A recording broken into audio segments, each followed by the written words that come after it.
Hello guys, welcome to my YouTube channel Let's Cognize. Today our next topic of literature and nationalism is location of Jameson's text. Now we read about location of Jameson's text. Now let's start. At the beginning of this essay, Ahmed foregrounded his own political ideology as well as Jameson. ऐसे के beginning में क्या था, अहमद ने foreground की खुद की political ideology को जेमसन की तरह. उसमें क्या कहा गया, and because I am a Marxist. उसने क्या कहा, क्योंकि मैं एक मार्क्सवादी हूँ. I had always thought of us, मैंने हमेशा सबके बारे में सोचा है. जेमसन एंड माई सेल्फ, मतलब मैंने जेमसन और खुद के बारे में, जैसे पक्षियों के पंख होते हैं वैसे ही मैंने जेमसन और खुद के बारे में सोचा है. हम भी एक ही पक्षी के पंख हैं. At the end of the essay, Ahmed takes Jameson to task for having taken recourse of pre-Marxist ideas. ऐसे के एंड में क्या है, अहमद ने क्या है, जेमसन की हेल्प लेनी चाहिए थी प्री मार्क्सिस्ट आइडियाज के रिकोर्स के लिए. द ऐसे फोकस ऑन दी, इस ऐसे में किस चीज पर फोकस किया गया, unviability of constructing the third world as a singular category. Means to say जो थर्ड वर्ड था उसे सिंगुलर कैटेगरी माना गया, मतलब अनवाइबिलिटी थी इसकी कंस्ट्रक्शन में. Of placing the third word outside the modes of production, और जो थर्ड वर्ड था वो हमेशा कहाँ पर था, मोड्स ऑफ प्रोडक्शन के बाहर. और क्या हुआ, डिनाइंग की गई इनकी एजेंसीज को. और डायनामिज्म क्या था, एक पार्ट था struggle between the first word and the second word, between capitalism and socialism के बीच का स्ट्रगल था. Ahmad give us his understanding of Marxist dialectical. Ahmad ने किस बारे में समझाया, मार्क्सिस्ट डायलैक्टिक के बारे में. Which he says comprises a tension, जिसमें क्या हुआ, मतलब उसने किसके बारे में कहा कि यह एक टेंशन है, मार्क्सिस्ट डायलैक्टिकल के बारे में. The tension not lies between, जो टेंशन है लाइज किसके बीच करती है, the problematic of final determination and the utter historicity of multiple and interpenetrating and determinations, इनके बीच है जो टेंशन लाइज करती है. The outcome of this struggle is never easily predictable, जो आउटकम है इस स्ट्रगल की उसे हम इजीली प्रिडिक्ट नहीं कर सकते, because it hardly ever correspond to the will of any parties historical agent who is struggling over the outcome. इसमें ये जो आउटकम है इस स्ट्रगल की हम इसे इजीली प्रेडिक्ट नहीं कर सकते, और इसके जो विल है, मतलब कोरेस्पोंडेंस, जो इस पर ध्यान दे रहे हैं, मतलब हिस्टोरिकल एजेंट है जो स्ट्रगल कर रहे हैं इसके आउटकम पर. द इजेंस ऑफ मार्क्सिस्ट डायलैक्टिक, जो इजेंस है मार्क्सिस्ट डायलैक्टिक का, वो प्रेशियसली क्या है, टेंशन है, जो किसके द्वारा क्रिएट की गई है, स्ट्रगल के द्वारा. किन किन के बीच स्ट्रगल है, विल्स एंड इंटेंशंस के बीच, मतलब इच्छा और इरादों के बीच, और मल्टीप्लिसिटी ऑफ हिस्टोरिक फोर्सेस के बीच. The tension that form the, जो टेंशन है वो किस तरह बनती है, possibility of a dynamic struggle, मतलब जहां स्ट्रगल की पॉसिबिलिटी होती है, डायनामिक है struggle. Ahmed illustrated this theory of Marxist dialectical by taking his own theory of one word united by the global capitalist mode of production and the socialist resistance to the mode.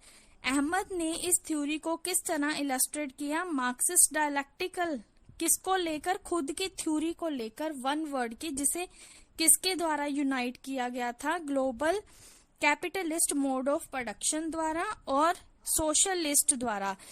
He shows, उसने किस चीज को show किया, how this theory और constitutive fact, मतलब किस तरह ये थ्योरी और फैक्ट एक्ट करते हैं differently in different countries of Asia and Africa में, किस तरह ये ऑपरेट करते हैं. The outcome in every country is vastly different, जो आउटकम है हर कंट्री की वो क्या है, अलग है, उनकी स्पेसिफिक कंडीशंस के अकॉर्डिंग. कंडीशंस क्या है, जैसे हिस्टोरिक है, सोशल है, पॉलिटिकल है, इकोनॉमिक है, इनके बेस पर ही स्ट्रगल की आउटकम होएगी. of each country even though the problematic of final determination is the same। और इनके द्वारा क्या है, जो problematic है वो क्या है, जो final determination है सभी की same है। It follows then each case literary production will be varied and multiple as well।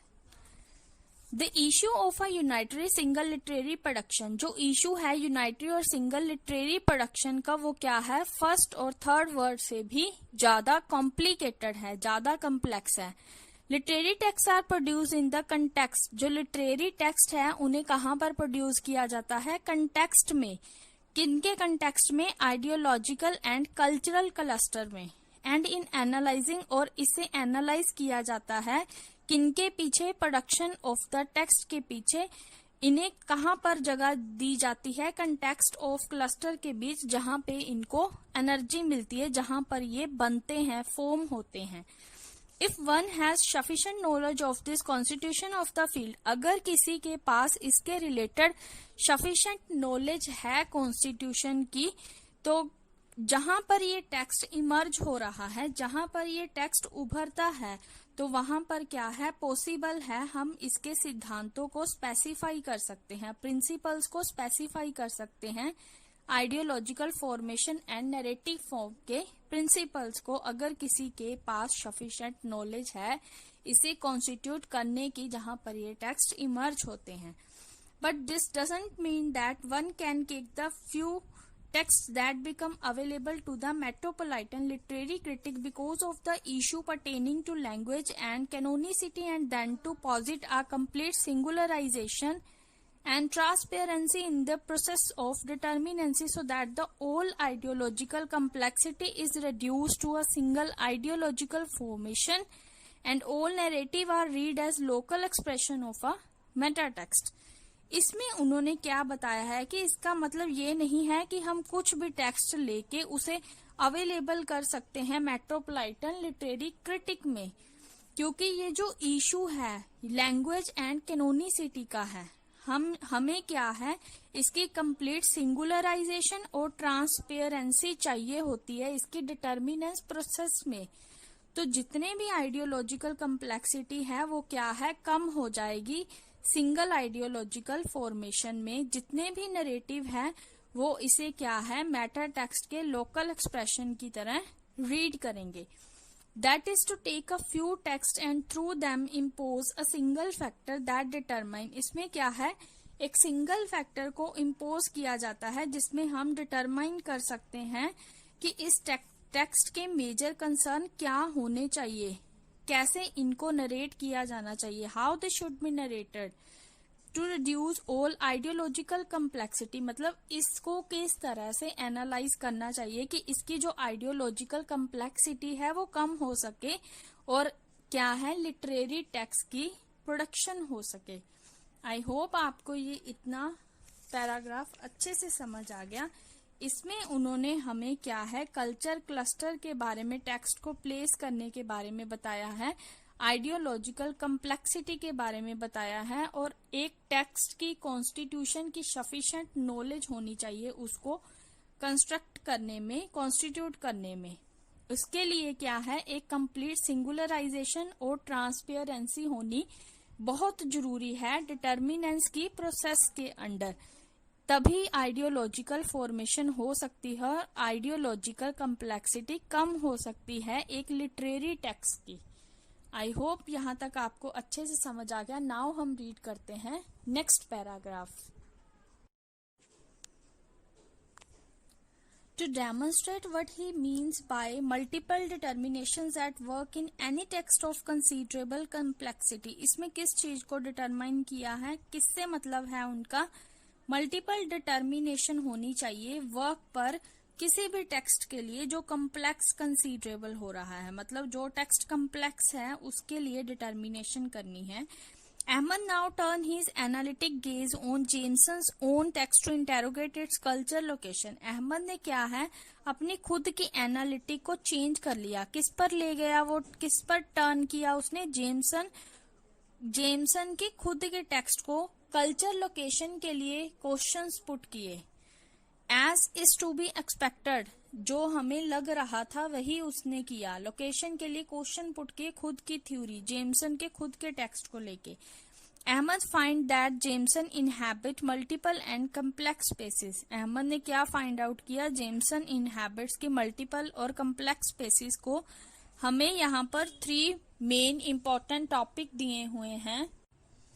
यहाँ पर 3 इंपॉर्टेंट एस्पेक्ट है। Now we read this. First aspect, Jameson's text in a first word text because he identify himself as a US intellectual. Jameson का text है वो क्या है? First word text है, क्योंकि उसने खुद को यूएस इंटेलेक्चुअल की तरह आइडेंटिफाई किया है।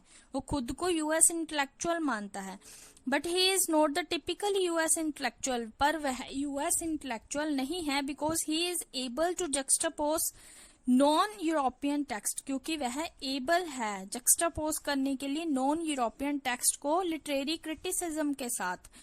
ऑल्सो उसने किस चीज को डिबंक किया? Global American culture of postmodernism को, जिसमें उसने कंट्री को कल्चर की तरह डिफाइन किया। ये था उसका फर्स्ट एस्पेक्ट, जिसमें क्या है? जेमसन का जो टेक्स्ट है वो फर्स्ट वर्ड टेक्स्ट है और उसने खुद को एक यूएस इंटेलेक्चुअल के रूप में आइडेंटिफाई किया है, पर वो यूएस इंटेलेक्चुअल नहीं है। इसमें क्या है? नॉन यूरोपियन टेक्स्ट को शो करने में वह एबल है लिटरेरी क्रिटिसिज्म के साथ, और उसने डिबंक किया है global American culture of postmodernism को, जिसमें क्या है? कंट्री को कल्चर की तरह डिफाइन किया गया है। सेकेंड पॉइंट है हमारा, his text belongs to the second world because the theoretical framework is Marxist and his political identification is socialist. उसका जो टेक्स्ट है वो किसके साथ बिलोंग करता है? सेकेंड वर्ड के साथ, क्योंकि जो थ्योरेटिकल फ्रेमवर्क है वो मार्क्सिस्ट है और उसकी जो पॉलिटिकल आइडेंटिफिकेशन है वो सोशलिस्ट है। आई होप आपको ये समझ आ गया कि उसका जो फ्रेमवर्क है, थ्योरेटिकल फ्रेमवर्क है, वो मार्क्सिस्ट है और जो उसकी पॉलिटिकल आइडेंटिफिकेशन है वो सोशलिस्ट है। नेक्स्ट पॉइंट है हमारा, his text goes deep into the third world in terms of its thematic and in relations with the other text which give its meaning. He valorize the third world and affiliate himself with it. जो text है उसका वो third word में है, किसकी terms में है? वो थीमेटिक और in relation with other text में, जहां पर उसका मीनिंग दिया गया है। उसने क्या है? वैल्यूराइज किया है थर्ड वर्ड को और खुद के साथ एफिलिएट किया है। ये थे उसके 3 इंपॉर्टेंट पॉइंट जो अहमद ने फाइंड किए जेमसन इनहैबिट्स मल्टीपल और कम्प्लेक्स स्पेसेस में। Ahmad solution to the problem of, Ahmad की प्रॉब्लम का सॉल्यूशन क्या है? Where to locate this text is 1। कहां पर इस टेक्स्ट को जगह दी जाए जहां से ये खुद की थ्योरी से इमर्ज हुए। मतलब ये तब होगा जब हम एक ही जगह पर इनहैबिट करेंगे, मतलब 1 वर्ड में इनहैबिट करेंगे, तभी ये टेक्स्ट वाली प्रॉब्लम सॉल्व होगी। He places the text primarily in the Jameson second world. Ahmad own name for a global resistance. Ahmad का खुद का नेम किसके लिए था? ग्लोबल रेजिस्टेंस के लिए। But Ahmad emphasis that, but Ahmad ने किस चीज पर एम्फेसिस किया? He places him in the second world, मतलब वो किस जगह पर है? सेकेंड वर्ड पर। Not suppressing his other affiliations but by identifying that which has been central to all his theoretical undertaking for many years. ये था हमारा last topic of this chapter, literature and nationalism, locations of Jameson text. I hope आपको ये अच्छे से समझ आ गया। इसके जो फुल मेन एस्पेक्ट है मैं आपको बता रही हूँ। इसके मेन पॉइंट्स क्या थे? जो अजीज अहमद था उसका इशू था फ्रेडरिक जेमसन के साथ, किसके लिए? Construction of the third word के लिए, जिसमें क्या था? एक्सपीरियंस था कॉलोनियलिज्म एंड इंपीरियलिज्म का। तब उसने क्या किया? थर्ड वर्ड लिटरेचर की डेफिनेशंस को अप्लाई किया। और अहमद का क्या था? उसके साथ इशू ही था, वो उसके हर चीज पर आर्गू करता था। जितने भी थर्ड वर्ड टेक्स्ट थे उसके लिए क्या जरूरी थी? नेशनल एलिगोरीज जरूरी थी, मतलब ओरिजिनल एम्फेसिस जरूरी था। अहमद ने किस चीज को फोरग्राउंड किया? जेमसन में फ्लोस जेमसन के अंदर जो भी फ्लॉज थे, मतलब उसकी कमियां निकालने की कोशिश की, आप ऐसे लगा सकते हो। जैसे थर्ड वर्ड थ्योरी, उसने क्या किया, इनहैबिटिंग वन वर्ड पर क्वेश्चन अराइज किए, आर्गुमेंट किए, और वहां से क्या हुआ, अहमद ने अटैक किया किस पर, third word literature of homogenisation पर। ये भी क्या था, जेमसन का ही एक टॉपिक था, जिसमें किस चीज को दिखाया गया, इम्पॉसिबिलिटी ऑफ थ्योरेटिकल कैटेगरी को। और हमने इस चैप्टर में क्या देखा है, location of the Jameson text के बारे में रीड किया है, canonization of third world literature के बारे में रीड किया है, और जो उसकी थर्ड वर्ल्ड लिटरेचर है उसे डिफाइन किया गया है टाइम पीरियड और ज्योग्राफिकल लोकेशन द्वारा। यूनाइटरी वर्ड के बारे में हमने एक वीडियो बनाई है। अगर आपको कोई भी डाउट हो तो आप मुझे कमेंट बॉक्स में कमेंट करके पूछ सकते हो, अगर आपकी कोई भी क्वेरी है। आई होप आपको ये वीडियो अच्छा लगा। अगर आपको कोई भी दिक्कत हो, please comment in the comment box. Thank you guys for watching this video. Please subscribe this channel and press the bell icon to get notification of more updating videos of MEG 10. Thank you guys. Bye bye. Have a nice day.